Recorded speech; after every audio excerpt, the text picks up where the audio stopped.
Pagkatapos mo ito lutuin, itabi mo lang. Dahil sa pagpasok ng tag-ulan, malaki ang kanyang pakinabang. Dahil sa bukid, mahirap humagilap ng pang-ulam. Pero pag may tanim ka, madali na lang itong parisan. Kahit sa mga simpleng gulay-gulay, lagain mo lang. Buro. At kung paano ito gawin, tara, samahan niyo po ako. Huling hirit sa tag-init. 2 weeks ago, kaya nagkayayaan kaming magpalamig sa beach. Kasama nga namin sina Kautol Mukbang at Mami Will in Thailand. Kung hindi mo pa napanood, andyan lang po sa mga upload ko. At dahil mahilig kami sa adventure, napagkasunduan namin na magpalipas oras sa fishing just for fun. Pero may lihim palang motibo itong si Mami Will in Thailand. Sayang ang huli, ipunin natin bulong niya. Dahil taga norte, pinaglihi din pala sa buro. At may upload na din siya niyan, silipin mo naman yung version niya. Pag uwi namin sa bahay, dito ko na itinuloy ang paglilinis. Tinanggalan ko ng palikpik at saka ko ito hinugasan. Dapat maalis lahat yung dugo at mga itim-itim sa katawan dahil may chance na dito magsimula ang hindi magandang amoy. Turo sa akin ni Inang. At sa pagpapatuloy, naglabas lang ako ng kaning bahaw para sa gagamitin kong pampalaman. Nilagyan ko lang po ito ng paminta, luya, asin at betchin na pampalasa. Saka ko lang ito hinalo-halo, malinis naman ang aking kamay upang magsama-sama na. Saka ko ito'y sinilid sa isang malinis na lalagyan. Nilagyan ko lang po ng kanin na pinakasahig sa ilalim, sa gitna ng bawat katawan. Saka ko lang ito'y sinalansan at tinakloban. Dapat po dito walang singaw. At May 14 nung ginawa ko to. Dapat at least 10 days. Pero last time na gumawa ako, masyado daw maasim sabi ni Mrs. Kaya nag-adjust ako. Nagbawas ako ng 2 days. Hindi naman pwedeng less at baka matigas pa, hindi naman madurog yung tinik. Agad nga po akong tumawid sa likod para dito lutuin. At sa mga kapitbahay ko, sana friends pa rin tayo after this. Instead na kamatis, gumamit ako ng aswete na pampakulay para mas tumagal ang preservation period.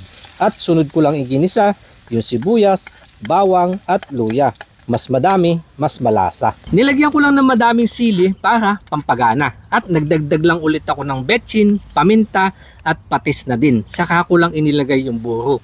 Na dahil nga po sa amoy, madami ang ayaw nito. At baka isa ka na din. Pero kapag sinubok ng panahon at kinamulatan, para sa amin, eto yung sinasabing smells like hell but tastes like heaven. Kapag nadurog na yung isda, ayos na. Pero hindi kasi type ni Mrs. yung gantong texture. Mas bet niya yung golden brown. Kaya binawasan ko muna. Dahil tanghali na din, itutuloy ko na lang ang pagpapatuyo pagkatapos kong kumain. Buti na lang may mga ilang bunga na yung mga gulay kong tanim. Kaya binawasan ko muna para ito ay lagain. Okra at talong, sunod talbos naman. Buti na lang pwede nang bawasan yung tanim kong kamote. Sa ngayon, eto lang muna. Saka ko ito hinugasan. Bago isalang. Isang mabilisan laga. Dahil nga sa riwa, dapat dyan half cook lang. Saka ko ito inilagay sa malamig na tubig para mapanatiling matingkad ang kulay, mas kaaya-ayang ulamin. Nag-ihaw na din ako na sili at para may isda, sinamahan ko na din ito ng hito. Ayos na! Sunod ko namang inihanda itong aking lamesa. Gusto sana kitang kasalo kanayon, kaso malayo ka. Ganun pa man, sana nagustuhan mo din. Saka ko lang ito inilapit sa Diyos para magpasalamat at upang mabasbasan. Nang sa ganon magsilbing lakas sa aking pangangatawan. At eto nga po ang aking mumunting handog na mga pagkaing bukid kung aking tawagin. At kung hilig mo din, baka naman pwede maglambing ang inyong kanayon, palike, comment at share na din. Daan na ho kayo, kain na po tayo. Umpisan sa talong.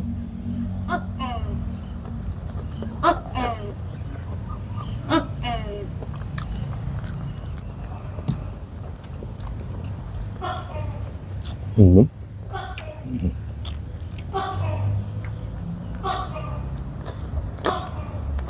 Mm-hmm.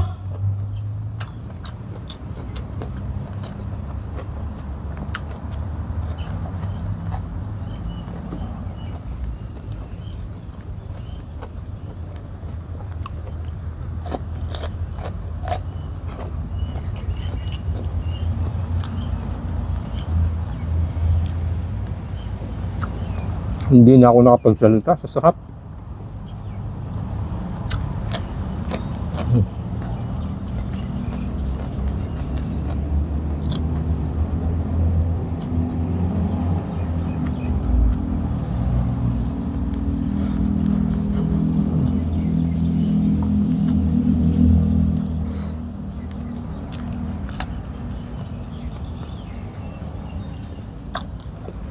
Yung asim niya, sakto lang, hindi ho katulad nung dati namin na medyo tinagalan ko. Eto, sigurado, magugustuhan na ho ito ni Miss. At saka yung buto niya, wala na. Ang sarap niya ipares talaga sa mga ganito, gulay-gulay.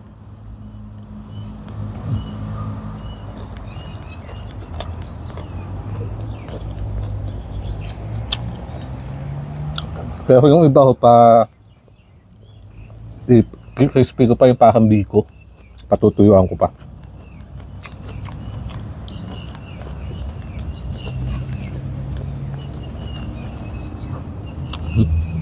Talong, maliit. Sakap.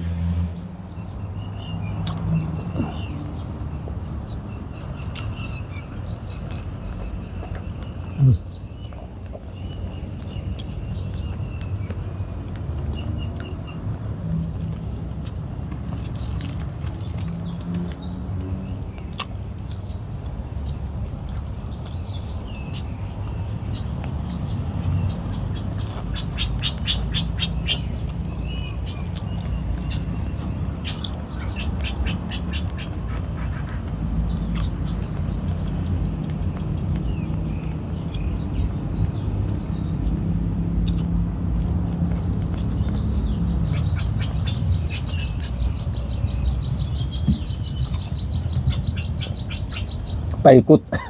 Talong, talbos, okra, saka yung sibuyas.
Ayun.